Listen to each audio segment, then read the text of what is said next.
Hi everyone, and welcome back to the lab. In this video I'll be highlighting the Fischer Esterification reaction by making methyl salicylate. The Fischer Esterification reaction is actually a very important organic reaction, and it's extremely common for undergraduate students to do this very reaction as part of their studies. It was discovered in 1895 by Hermann Emil Fischer of Fischer projection fame, if you've been through your chirality unit, and also co-discovered by Andrew Speyer, who is less credited for this because the Fischer-Speyer esterification, as you can clearly see, is hard to say. Anyway, those silly Germans. Anyway, they came up with this reaction where they noticed if you mix a carboxylic acid with an alcohol under acidic conditions, they join together to form this compound here, which is called an ester. What happens is that under acidic conditions, these carboxylic acids can be protonated on this oxygen here, and that proton here sort of disrupts the electrostability of this network here, and you end up with an oscillating double bond across those two. Now that oscillating double bond, in the process of switching, leaves a tertiary positive carbocation right here in this center here, which is subject to nucleophilic attack. The hydroxyl group, being a decent nucleophile, works its way in. The alcohol ends up attaching itself right there in the crotch of the carboxylic acid. You lose this hydroxyl as water, and you end up with the ester. It's a very basic reaction, and it's extremely important, as I mentioned, because esters make up the vast majority of what you can taste and smell in fruits and things like that. So, wines get their fruity aroma from esters, whiskey and things like that, rum, all sorts of fruits and vegetables, all the artificial flavorings that mimic fruits and vegetables, the vast majority of them are esters. Everything you can smell in perfume, flowers, things like that. So they're extremely common compounds, they're not very toxic, and as such it makes for a good undergraduate preparation. The reason this is such a neat reaction is that salicylic acid is basically odorless. It's a white crystalline solid, and methanol doesn't really smell like much either. It's sort of weakly alcoholic. It doesn't smell nearly as much as ethanol. Anyway, when the two come together, you get methyl salicylate, which smells extremely strongly of wintergreen. In fact, it's the primary constituent in oil of wintergreen, and it's used at flavorings for wintergreen candies like Lifesavers and things like that. Wintergreen gum, you name it. Methyl salicylate is probably in there. It's also used in some things like Icy Hot, where you rub it on your skin, and the salicylic acid, you might notice, is a derivative. It's the hydrolyzed derivative of aspirin, which is acetyl salicylic acid. So if there's another one of these carboxyl groups attached here at this oxygen, that would be aspirin. And in fact, the active ingredient, the non-steroidal anti-inflammatory drug, or NSAID for short, in aspirin is salicylic acid. And it's the formation of salicylic acid by the hydrolysis of aspirin in your body that has the effect. So as such, methyl salicylate is used a lot in topical ointments that are designed to relieve pain, although double-blind studies have shown that it isn't quite as effective as many people claim it to be. Anyway, let's go ahead and make some methyl salicylate. So I've gathered here the materials necessary for the reaction. We have here the salicylic acid, which you can see is a chunky white powder. This is 27.6 grams of salicylic acid, which is a 0.2 molar scale, which is what I'm running this reaction on. This is 30 milliliters of methanol. Now, this represents about a fourfold excess of methanol, and that's necessary because methanol also acts as a solvent for this reaction. You don't have to use excess alcohol as the solvent, as I'll demonstrate in a later video, but methanol in this case makes an ideal solvent for this particular reaction, and so I'll be using it here. And then finally we have this, which is 10 milliliters of 93% concentrated sulfuric acid. It's just drain cleaner, but that will serve as our acid catalyst to facilitate the reaction. I'm going to start by taking a 100 milliliter flask and placing a small stir bar in it, one that's suitable for its size, of course. And then I'll begin charging the reactants, using a nice jointed powder funnel for this. First the salicylic acid. Needs a little poking with a stir rod sometimes because the chunks tend to clog this funnel. And the reason why I'm adding the salicylic acid first is because when I add the methanol second, I can use it to wash the salicylic acid out of the funnel. Alright, here goes the rest. And now I will add the methanol to wash out the funnel. And you can see the flask is just about the perfect size for this scale. Now the third ingredient, the concentrated sulfuric acid, will react with this to generate heat, which will be slightly violent because the methanol isn't perfectly dry and the sulfuric acid isn't perfectly dry either, and neither was the salicylic acid. So remember the saying, do as you oughter, add acid to water. It's the same sort of thing. If you're adding a concentrated acid to anything, just make sure that you put everything else together first, which helps absorb that heat. So I'm going to pour that straight down.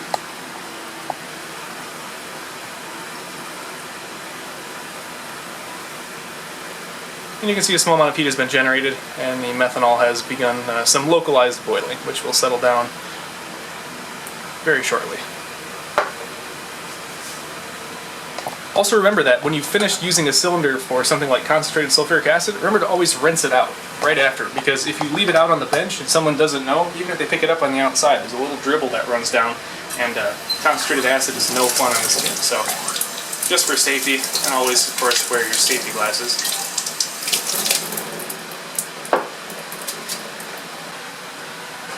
Alright, I'm now going to set this flask up for reflux. I'm going to lower this clamp into the heating mantle and remove the funnel. Remember, this has concentrated acid in it as well, so it needs to go in the sink and be rinsed right away. I'm going to fix a 200 millimeter Liebig condenser vertically and secure it with a clamp.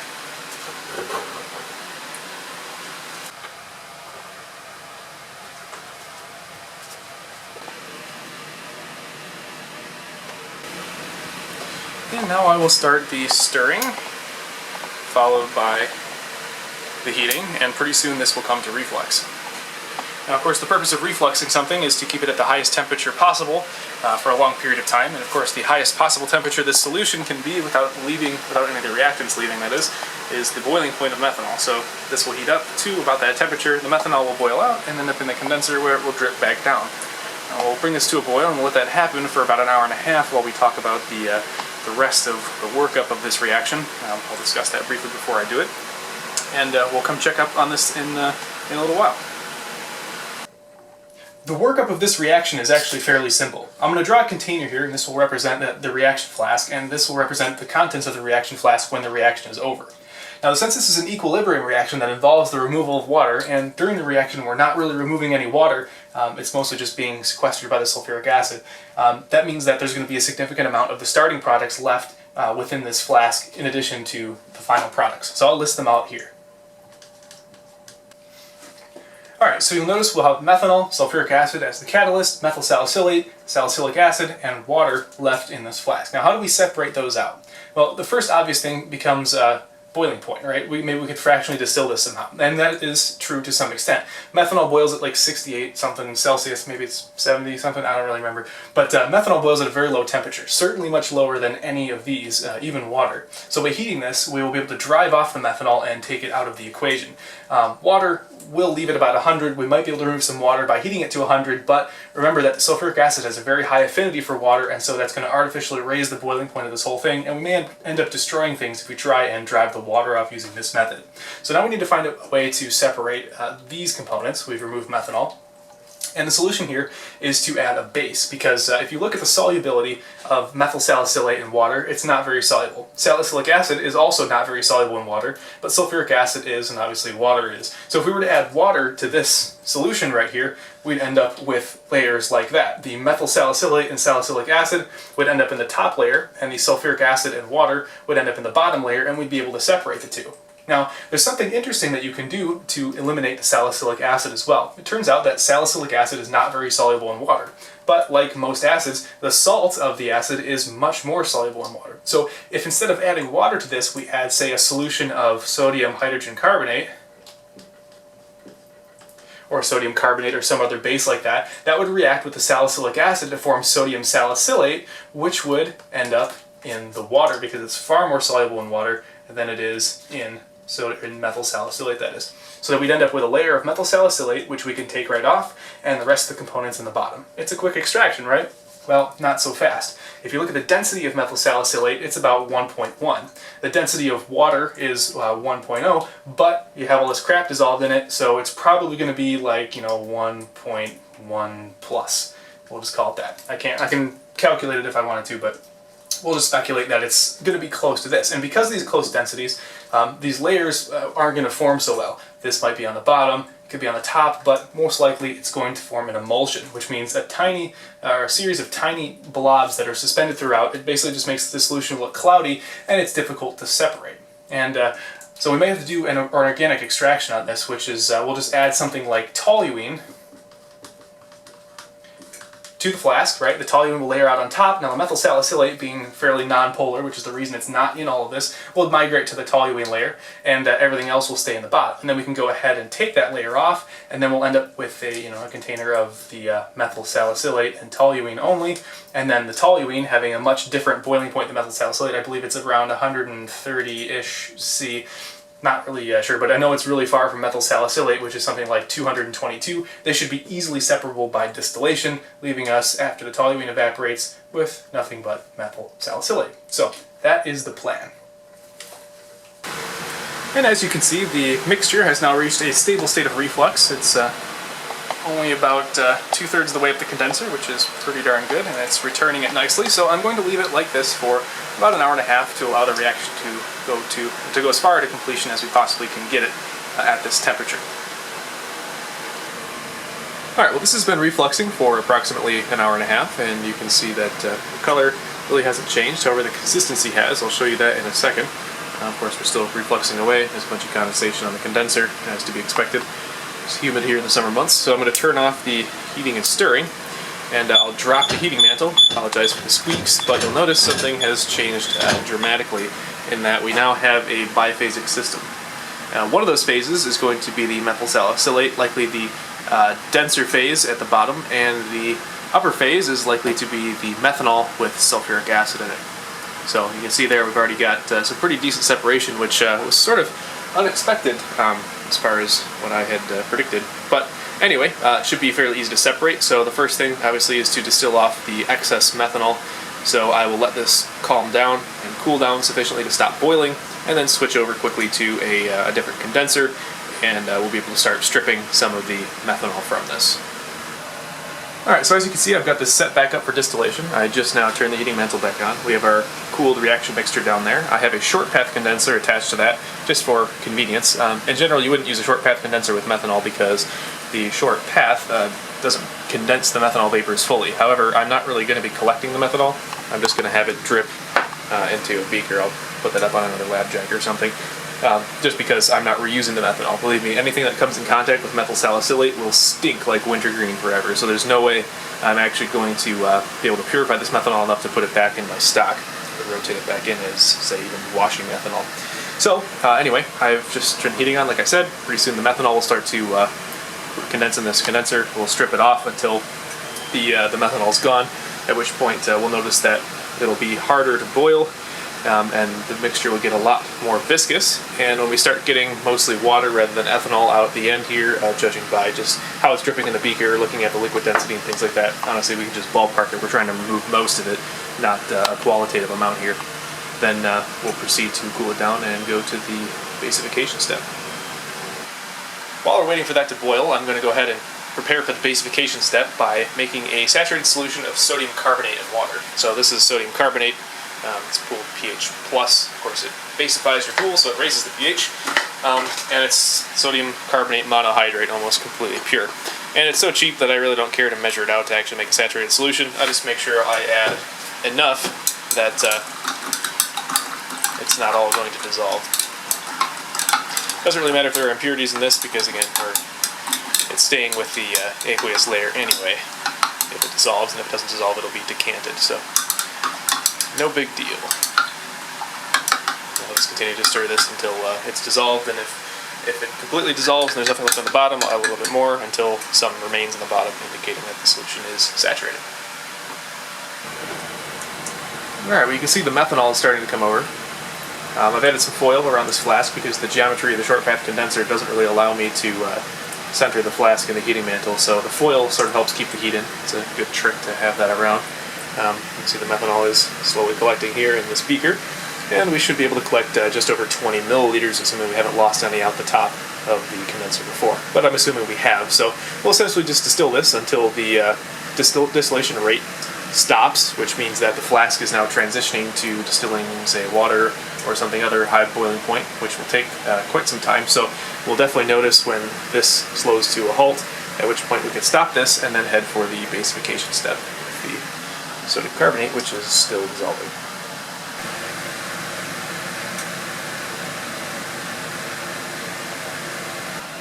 Alright, but it looks like we're not really going to get much methanol out of this. We've got about 10 milliliters, and the distillate is starting to smell strongly of methyl salicylate now, and you'll notice that the film that was on the glass here has gone away, and it's now sort of given way to wispy white vapors. Also, if you take a spot sample of the liquid coming out here and you evaporate it, you end up with this residue here, which is an oily substance, which is consistent with methyl salicylate.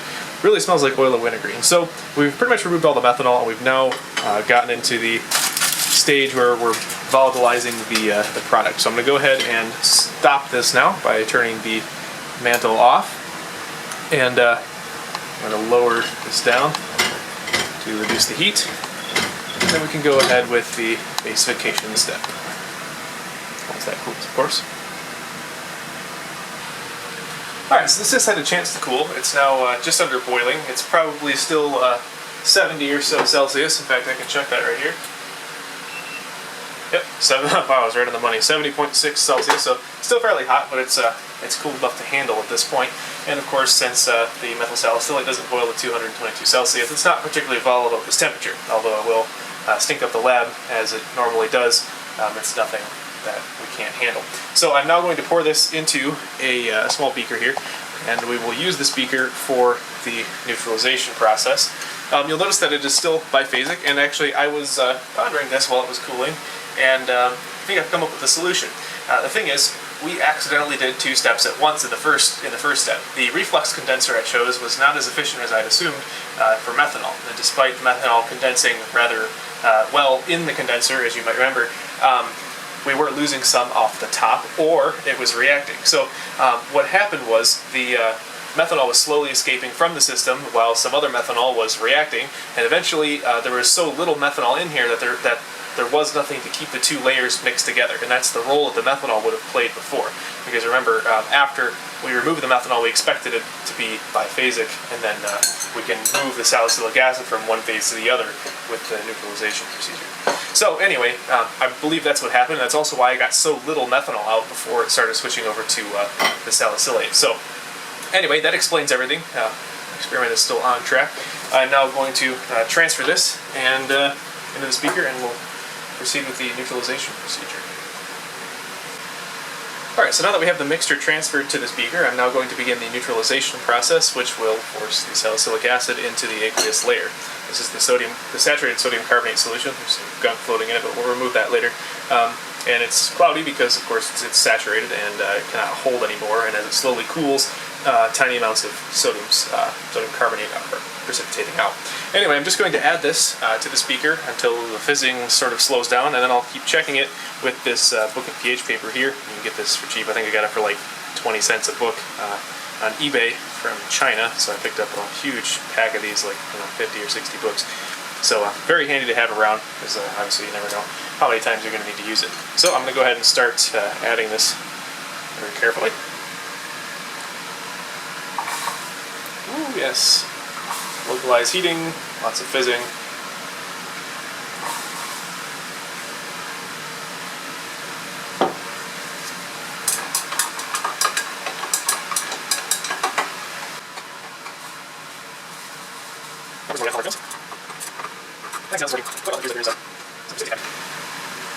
It looks like gas production is slowing down. You can tell by when the foam was back up when I start stirring it.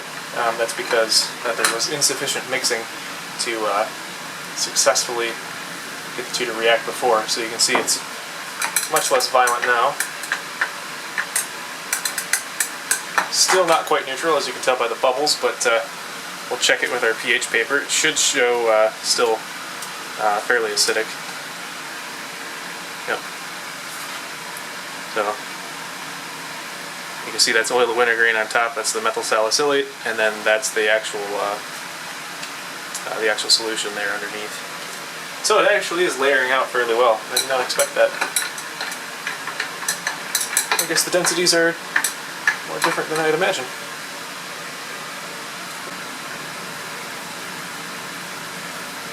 Well, now we're getting very close.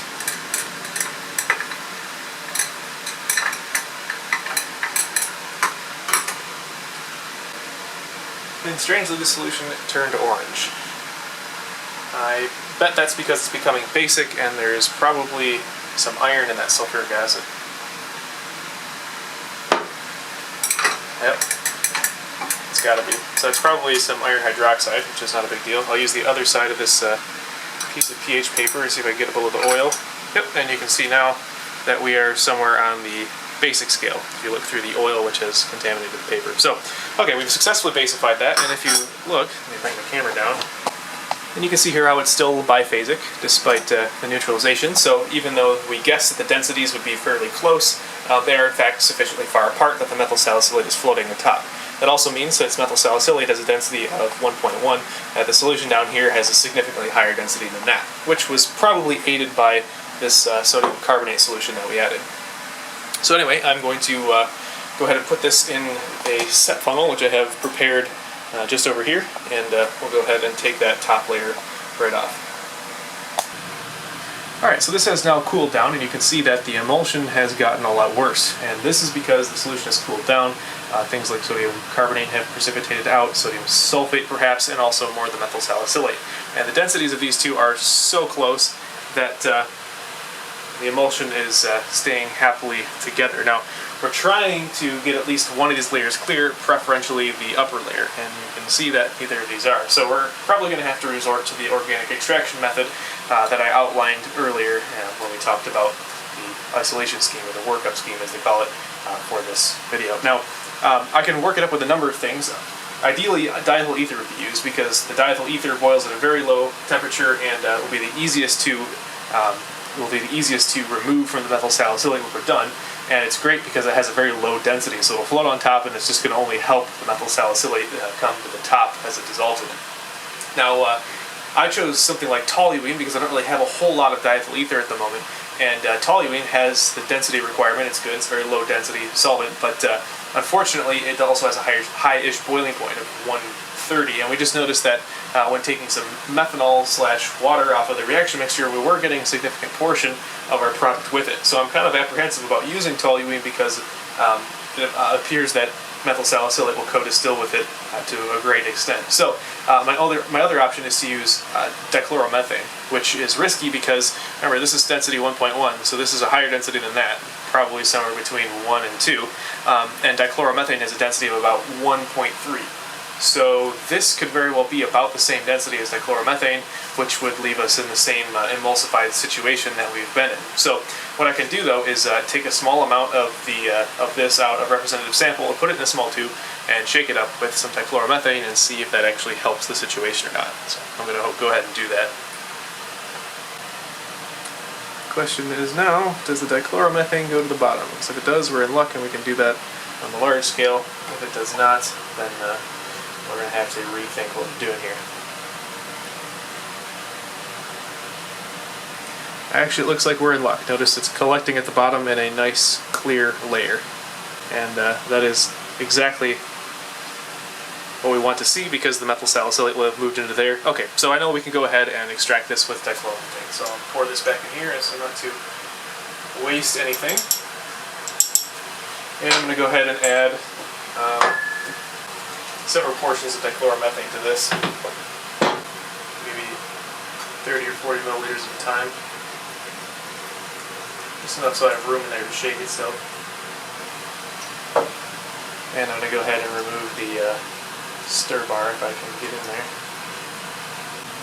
Alright, so protrude the stopper, and you can already notice that there's no more organic layer at the top, it's all at the bottom. So the methyl salicylate has completely migrated to the dichloromethane layer, and as you can see, it's already being very efficient at extracting this, so that makes me happy. Let's just invert this a couple of times, venting often, and then we can go ahead and get the organic layer in a separate container, and then separate the methyl salicylate from it. Just in time there. See, the vapor pressure of dichloromethane is significant. Every time I shake this, it wants to explode, basically. It's just another reason why you gotta wear safety glasses, because that, if it was inverted for more than a second longer, it would have sprayed everywhere. Alright, so now that that's been shaken a few times, I'm going to clamp it back in and let it settle. After sitting for a minute, you can see it's got a nice clear layer, so I'm going to go ahead and drain it into this fresh beaker here. Oops, I need to do the stopper in order to drain it, of course.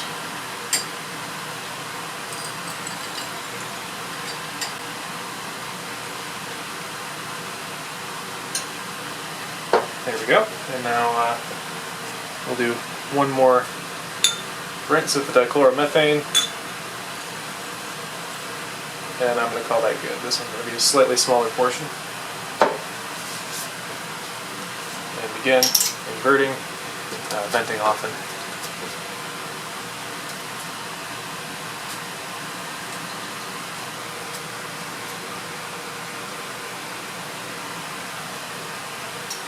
Alright, so here in this beaker we now have dichloromethane with our product, and we just need to separate the two. And they have very different boiling points, so that's very easy to do by distillation. I'm going to try and clarify this a little bit by shaking it with some calcium chloride, although it looks like there's enough iron particulates in there that it's not really going to matter. I'm going to have to distill the methyl salicylate anyway. So I'm just going to pour this right into a flask. There we go, it's a nice 250, and go ahead and distill them to separate. Alright, so here is the setup. I've set up, of course, for simple distillation with a short path condenser, which is necessary this time because what we're distilling has a very high boiling point of 222 degrees C. We'll monitor that with this thermocouple, which is stuck down a glass tube with a closed end. There's a thermocouple here, 24.9 in there, 24.9 in the room, kind of hot up here. Sweating today. Anyway, we've got the heating mantle. We'll go ahead and turn that on. We'll get the condenser water going. And of course, in the flask is the mixture of dichloromethane and methyl salicylate among impurities like a bit of water. So what's going to happen is that'll start to boil. We'll collect all the dichloromethane first, and we can verify that by the temperature. We will then start to collect water. We can also verify that by temperature, and maybe some methanol actually before all of that even. But most importantly, near the 200-ish C range, we should start collecting pure methyl salicylate. And I may need to cover this with foil to get to that temperature, and I've braced for that by using a stainless steel ket clip because these will melt. Anyway, the short path condenser is well suited to handle compounds with high boiling points, and when that happens, I will switch out to a smaller flask here, which I still need to flame dry basically, and we'll collect the methyl salicylate in that. So, yeah, heating is on, and keep you posted with updates. Alright, well I started heating fairly violently and most of the dichloromethane was gone pretty rapidly. The short path condenser is having a little bit of a hard time keeping up. You can see by the wavery solvent vapors coming out of that tube there. But I didn't expect it to catch all of it anyway. It's not a particularly efficient condenser for things that boil at that low of a boiling point. The temperature is now climbing. It's somewhere between dichloromethane and water, which is good. It means we're removing both. And pretty soon we'll be left with nothing but methyl salicylate in there, which will come over at 222 Celsius. So I'm going to swap out this flask for the smaller one, obviously somewhere between them, and so maybe around 180 Celsius, I don't know, it depends. But that said, I should mention that this experiment smells quite a lot. Obviously, methyl salicylate is oil of wintergreen, and it's on my gloves and everything, and man, it smells like someone chewed like 80 packs of gum and stuck it all up under the table. It positively stinks in here. Well, here I am waiting for some dichloromethane to distill off of methyl salicylate. And what do I find on top of the solvent stock? Sitting on top of a gallon of acetone, there's a toad. Come here, buddy. Oh! Oh, he's a sticky little fellow. Oops. Don't run. Oh, no. There he goes. He escaped. Well, he's down there somewhere. I'll have to go capture him in a second. Well, I got him. Look at that. Now there's a specimen.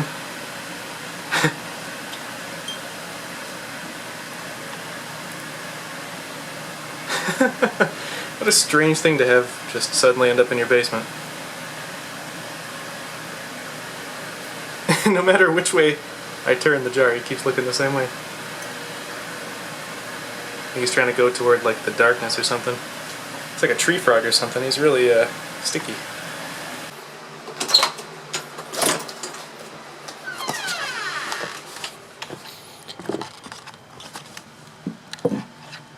There you go, little buddy. You be safe. Stay out of the lab, will you? Anyway, back to non-frog related activities. You'll notice that this has substantially decreased in volume, and there's also some dichloromethane collecting in the bottom there, as expected, of course. The theoretical yield for this procedure is something like 30 grams of methyl salicylate, which at a density of 1.1 is about like 27 milliliters. So out of this 250 milliliter flask, it's not going to look like much, and it'll fill, theoretically, if there was 100% yield, about a fifth of this. So it's not really going to be a whole lot. I'm not really expecting a whole lot. We're getting close though, so I'm going to start monitoring the temperature and the drip rate very closely. Alright, I've got a mysterious high boiling liquid beginning to climb. It's right in the joint right now. Suspect that might be the methyl salicylate. We're still at only 44 C on the thermometer, so it could also be water, but judging by the wispy vapors up front and the way it's rolling down, I don't know, maybe it is water. It does have a pretty high surface tension. We'll know as soon as it hits this. If it flies past 100 C when it touches the thermometer, then we'll know for sure, and I'll be able to swap that flask out. Alright, it's touching right now, as you can see. So this is going to obviously start to climb very rapidly. I'm actually going to regulate this back a bit, so we can do the swap in relative peace. 97, 102, 107, 114. Yep, we are ripping past water. So now is the time to swap the flask. Time is of the essence. 150, 160. Yep. Oops, let's go downward. Vapor still hasn't reached the condenser yet. Just gonna pop that off. Oops, go down a little bit more.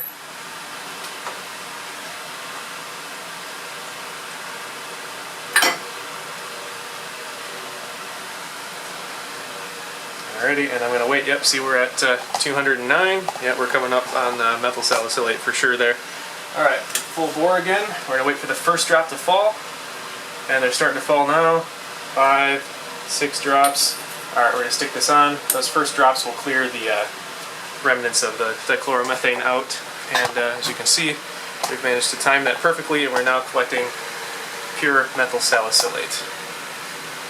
Isn't that beautiful? Nice, oily, completely clear liquid, coming over at 217, but it's still equalizing. Theoretical 222. Alright, we're nearing the end of the distillation. You can see there's still vapors pouring down. The drip tube is blocked now, but so it's not dripping actively, but it's still filling up. Still taking it off at 222, 223, well within the boiling range. But we're slowing down now, and before I char the crap out of this flask, this is going to start slowing down, and I will quickly stop the distillation before it runs completely dry. And that's the benefit of having a lab jack underneath all this stuff, because you can just lower it down and essentially remove the heating immediately. Oh, there. See, now notice there's no more methyl salicylate coming over, just none. That liquid in there must not be methyl salicylate. So that means we're done collecting. I'm going to drop the mantle. Oh, and look, it's basically bone dry. Alright, well that is a successful distillation, and whatever's climbing the flask there is clearly not methyl salicylate. It's probably some other ester or something that may have been formed on the side hydroxyl or something like that. And in here we have our pretty much pure methyl salicylate, and that looks to be in great yield. We expected that to be 1/5 full to get 100% yield, and honestly that is really close. But I'm going to go ahead and put it in a storage jar over here, but I'm going to tear the bottle so that I can figure out exactly what our yield was. There's our salicylate yield. Pure methyl salicylate. That's quite a bit too. Alright, the bottle weighed 68.5 grams, so survey says our yield is 25.2 grams. That's really good. That's like 85% yield. Theoretical yield is something like 30 grams, so that's really, really good. Well, we did excellent on this one. Well, that's about all I have for today on methyl salicylate. I hope you enjoyed the video. If you did, please press the like button and subscribe if you'd like to see more videos. If you'd like to see even more videos, I do a Patreon account. Link is in the description. If you'd like to donate 50 cents or $1 or something like that toward making a video, that would be extremely helpful. That's what helps pay for salicylic acid and methanol and and glassware and all sorts of stuff like that. So every little bit helps. If you can contribute, I thank you very much, and there are several rewards. You'll get your name at the end of a video and things like that. Anyway, thank you very much for watching.